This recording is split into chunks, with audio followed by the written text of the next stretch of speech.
Hello and welcome to another episode of the Electric Origin. I'm Mats. Today, I'm just gonna give you an update on the car. I've been thinking about this lately. Why do people really like their Teslas? Even though they're subjectively not always the best cars. Because they're not, let's face it. This is, as some of you know, a Model 3 I picked up in, I think it was May somewhere. Go back in the log, it's a video about it. It's gone now 11,553 kilometers. I know that's not very far, but you know, for some people that's a year of driving. For me apparently it's not. And it's been no problem. It's been even better than the last one, because the previous one, the blue one, the Blue Duck, had some issues. It was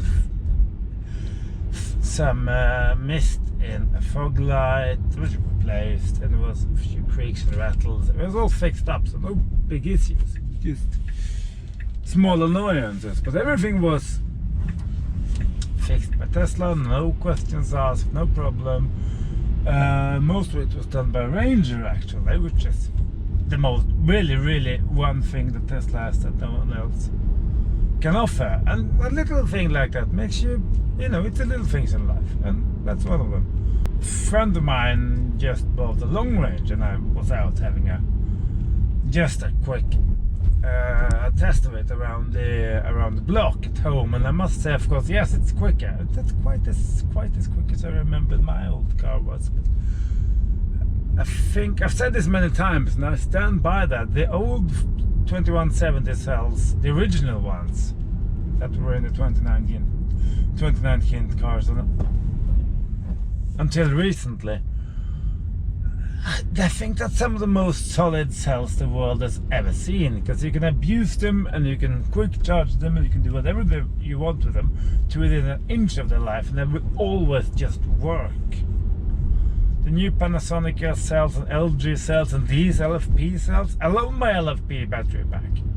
It's a bit heavier, but it's just, you know, it's never an issue. It doesn't have a power limit. It's fantastic. But it does appear that there is some charge, I won't call it issues, but there is a few charge, what's the word I'm looking for? It's not quite as consistent as the old cells were. It's sliding around a little bit here. It's on winter tires now, after all. On a new set of 18-inch Sachs rims I bought. I must say I do love them. They look, you know how it is, you buy a set of rims, you see a picture and you think, okay, they look good, but then you see them and I went like, wow, these are really cool. Oh yeah. So the same Continental Viking Contact 7s they had last winter, and they're still fantastic. Relatively quiet. Yeah, now it's 11 degrees outside, so we're just in the upper echelons for winter tire and lower, you know, we're in that kind of bridging season now, temperature wise, between the winter and summer tires. But anyway, back to batteries. The old cars, you always charge consistently fast, and when preheat came along in 2020 or thereabout, or no, it was mid 2019. Anyway, when that came along, it just didn't matter about the temperature. It never cold gated, not much anyway. And if it cold gated, it was sort of irrelevant. You got 130 instead of 145 or whatever, and no one really cares. This is consistent as well, but not quite in the same way. But I also feel the old car picked up and go had a bit more pickup and a bit more instantaneous bang in it than the new one I tried. But I will try and borrow it over a longer time and make a video. And the sound system is much more, there's much more depth to it than the long range than this one. I sort of knew that, but they've done some changes to the new long ranges as well, because it's a much more You can really feel the bass now. In my car you could, but it was sort of, it's kept back by the unique way they had kind of just locked all the bass back in the subwoofer in the trunk, and it didn't really penetrate properly into the rest of the car. So they really have the existing Model 3 range. It's a really, really competent, good range of cars. Quality-wise, it's good. It's relatively quiet. I say relatively because in Norway, and particularly even worse in Sweden, because of the terrible roads we have, you will have tire noise. I'm sorry, but you will. In any other country in the world, well, most of the countries, you don't have that problem because you don't have the rough surface. So yeah, it's quiet. But this is quieter than the old car. It's better put together, much better put together. Lights are very, very good. They've went from being good in the old car to being very good in the new one. And when Tesla get their LED matrix functionality up and running, it will be, yeah, brilliant. Even the automatic headlights are now functional. Not quite as good as some other cars, but they're good enough that you can actually use them, which is nice. So things are constantly evolving after all. It does have enough power, and by enough I mean you can always go faster and have more, but you don't really need more power and more torque than this. The infotainment system is still just the Tesla system. It's one of the best. I drive everything else, so you sort of get an idea about what makes Tesla so unique. Why do I said in the past that Tesla makes the best EVs and maybe not always the best cars. Yeah, sorry, phone calls. Now it comes completely fallen. Where was I? Yes, what makes Tesla not necessarily better than anything else, but different, and in some cases actually better as well. I mean, it's the little things in life. I mean, take the key for instance. Now this is my second Tesla. I've had several iPhones in between when I picked up the first one and now. And the phone key just works. And I've talked to people, friends who borrowed the car. Now that you can set up guest keys in the app, it's, friends, colleagues, everybody. I just set them up, you go into your profile and set up an extra key, a digital access, and they get a mail and they set up the account and it just works. And then they get a card and they set the phone up as a key. And I asked them, how has the experience been? Everybody just, this is amazing. Why doesn't, and then you go back to a car with, even if it's just a key fob, it's just, why do I have to do this? I want to carry this little thing, just do that in my, it's just, no.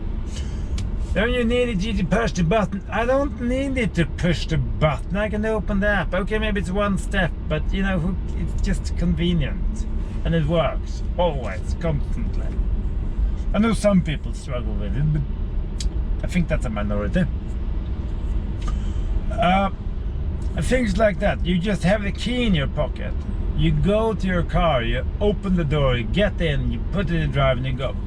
No faffing with key not found because something. No batteries to change, no buttons to push, no stupid ignition mode in many cars, including the new Ioniq 5 still has the ignition mode. For not to talk about the Peugeot electric van I have at work. Things like if you put the car in park and you sit in it, maybe you have your window down, you talk to your colleague, you meet up in the morning at work. I work at a construction site. You know, we sit in our cars. I can have it warm and nice, and you know, all quiet and stuff. And we sit and we talk in each of the cars, and window down. And then in the Peugeot, if the car is in park for, I don't know, some time, not very far, but for a certain amount of time, it shuts off the drive unit, the systems. It goes back to 12-volt ignition mode, and that means that it cuts the heater. Fan's still running, but it doesn't blow hot air, for instance. Now it's getting cold outside after all, and you know, 10 to 7 in the morning, you do need some hot air. Things like that. Why can't it's an electric car, it's either on or off. There's nothing in between there. It's just confusing, unnecessary, and potentially, yeah, it's just, no, I'm sorry. On top of that Peugeot has a key you actually have to put into an ignition barrel and twist. Because Peugeot, this is the cheapest bargain basement, because it's a company car, it's a company van. That's how it always is, because fuck up. But why is it even possible to build that today? It just shouldn't be. Okay, this is a modern car, here's a key fob. End of. But it isn't. I mean, it's just, that's one of these things. You come back to your Tesla and think, gosh, this is just how things should work. It just works. You know, I always go back to why people use Spotify analogy. This is one of them. It's just the simplicity and the ease of use. That's what this is all about. And that's what Tesla nails so well. I know with the VW Group and Porsche, that's the same thing mostly, and it's you know, they got it. And I also know that Renault with the Twizy and the credit card thingy have had the unlock and lock on walk away and stuff for a long time now, and it works quite well. It's just, and then you have the screen, and then you have this tab in the bottom that many people now have begin to copy with all the HVAC and your settings and stuff. Ford has done a very good job there, I think, as I mentioned. And that's always improving and changing around as well, and icons are moving about and they can group together. Sometimes they're moved, sometimes, you know, and that's I think it's just gotten better and better. Do I wish that the map display was bigger? Yeah, I do, but that's how it is, and that might change in the future also. But it's just ease of use. Yes, it's a touch screen, but you have so many different ways of doing things here. And you can use voice control to do almost all of that, and it actually works most of the time. It works 99%, 98% of the time. And you can raise temperature, lower temperature, set fan speed, do all these wonderful things with your voice. You don't have to use a touch screen if you don't want to. Okay. And because of, speaking of voice control and integrated system integration, when I sit in the Audi Q4 e-tron, it's a fabulous car, particularly the dual motor, 300 horsepower wasn't it? It's powerful enough, and it gives you that sense of, you know, you have enough power. Yeah, sure, you could have had a bit more, but you know, it is adequate, and it's quiet and refined and all of that stuff, and it has the virtual cockpit of Audi, which is truly fabulous. Is the interior a little bit too big for its own good? Yes, it is. But apart from that, it's a very nice place to be. But if I have to play music, yeah, I can integrate. But because I run Tidal and not Apple Music, I can't necessarily use Siri to call up songs or whatever, which is annoying. And because Tesla has integrated both now Spotify with podcast support, and you have TuneIn, you can call up all music, and for all intents and purposes every radio station in the world, more or less. So you sort of covered 80-90% of anything you ever want to listen to in a car. And you don't have to fiddle with your phone, you don't have to set up a playlist, you don't have to fiddle with the screen. You just say play whatever, and it works. Of course, to make that work, you actually need a cellular connection in the car, but that's not a problem really for most parts of the world. Things like that, it's just ease of, once again, back to ease of use, simplicity, which gives the end customer, me, a better experience. The fact that I don't have to ever push a button for this car to lock or unlock or fiddle with a fob, you just know it works. And the integrated, yes, okay, maybe I should want to see my temperature, battery temperature, things like that. Yeah, okay, then I need to go and use the scan my Tesla app, which I still haven't gotten around to connect actually, come to think of it. Should. But you know, it's not really a big problem, because if I navigate the supercharger, it heats up the battery. I don't have to think of it. Granted, if I go to a third party one, it doesn't, but that's life.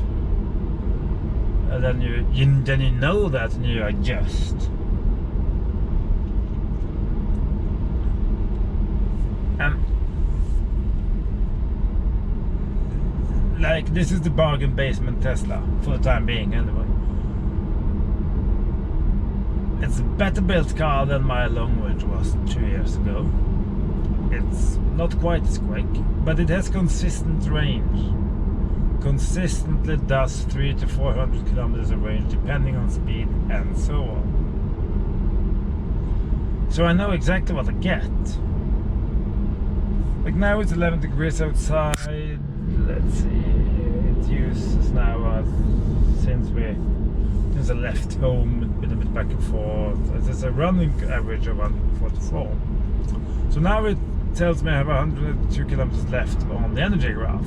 I'm at 49%, so that's not too bad actually. Since last charge we've been doing 130 kilometers. That gives you around 310, 20 kilometers of range. That's okay. With a mix of motorway driving and country roads. You know. You need more than that? Maybe some people do. Okay. If you tow a trailer a lot, you should get the long range, because you have the added range on that. But if you just occasionally tow a trailer like I do, this will do more than good enough. And it's a smooth operator with a trailer. It's just so nice. And the big screen and the cameras makes it very easy to see around you, even with the trailer. You have it's just electric cars are the best to tow with. That goes for all electric cars, by the way.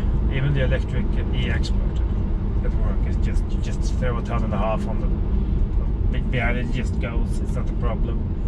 You don't really notice the trailers. That's maybe the biggest issue. You just go like, oh yeah, I have a trailer. Right, I forgot. See, speed limits and stuff, you know. Because you're limited with a braked trailer, you're limited to 80 kilometers an hour. And that's enough, in my mind. You just tend to forget it if it's a small trailer and you don't necessarily see it in the mirrors. You go like, oh, I have a trailer behind me. Right, I have to, you know. Yeah. And then you have like regen on this car.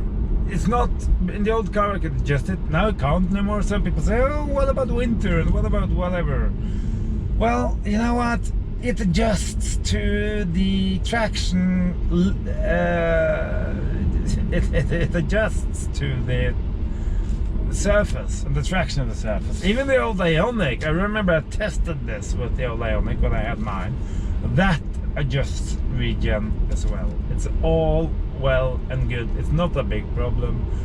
You're not gonna die. It's fine. And as we tried previously, we were on the skid pad with this.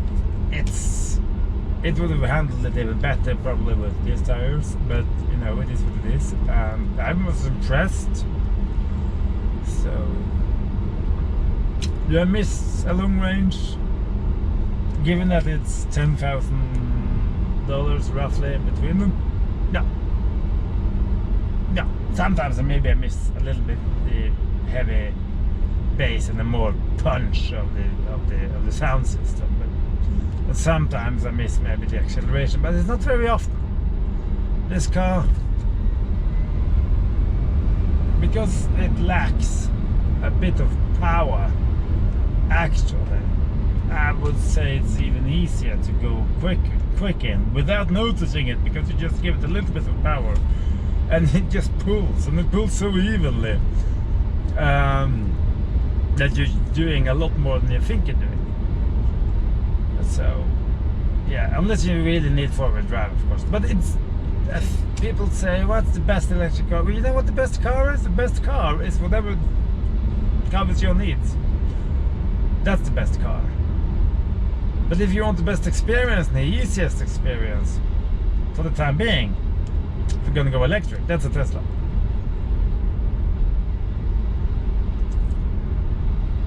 That's just how it is. And the autopilot system is still the best out there, as far as I know. It's stable. It's relatively consistently most of the time anyway. And the car doesn't ping at you all that much compared to some Asian cars and stuff. Particularly the Chinese, they like to ping at you for everything. And the ping is that Tesla sort of set on a. They found very early on. They found a set of noises and okay, we're gonna have all our noises is gonna have this kind of, call it signature, noise signature, call it the way they sound and the way how they round it off and how they, you know, all of that. And they really are consistent on this thing. They are. I must say, yes, it might ping at you from time to time, but it's not annoying, kind of old Japanese ping, high pitch. I don't know, just terrible. These pings are more, unless it's angry at you or is very critical, it's more, I'm sorry, can I have your attention? You might have to want to look at this, instead of screaming at you. And then that's a nice thing, because it's not as, it doesn't frustrate you as much, and it doesn't get on your nerves that much. Of course, unless you're constantly queuing, then you will get somewhat tired of the bing, bing, bing, bing, bing, bing, bing, bing, bing. You're getting, you know, in a tight queue.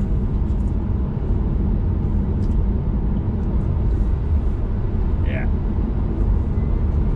There's still some power in this thing. And the one really nice thing is there really is no power limit to this one. You can put it down to 5% and it still goes. I love this car because it's the car Tesla should have made from the off. I said it when I picked it up, and I still stand by that. And now it goes for the Time Bomb 3 range as well, and even more so probably for the Model Y. I know a lot of people complain about, oh, but the Model Y can't carry more than 350 kilos or whatever it is, and the Model 3 can't carry. Who cares? Would you think the car gonna break in two? Is that it? No, it's not a problem. Just fill the car with whatever you go and you need. And you say, oh, you're breaking the law because of its regulation. Yeah, well, whatever.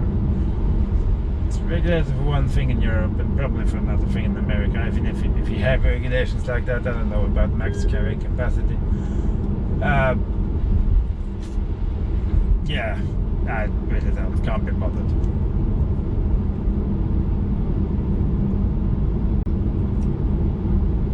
There is no other car in this price point that can carry a trailer at 1,000 kilos and carry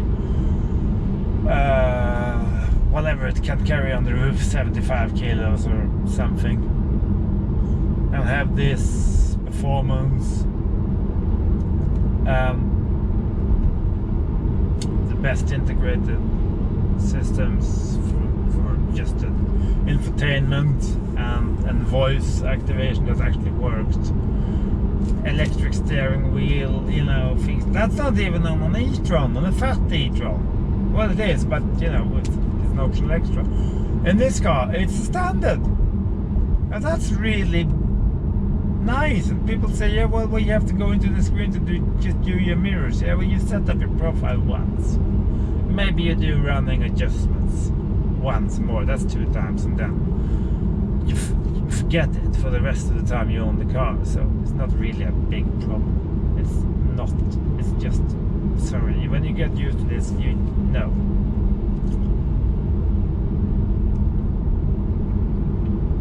And the app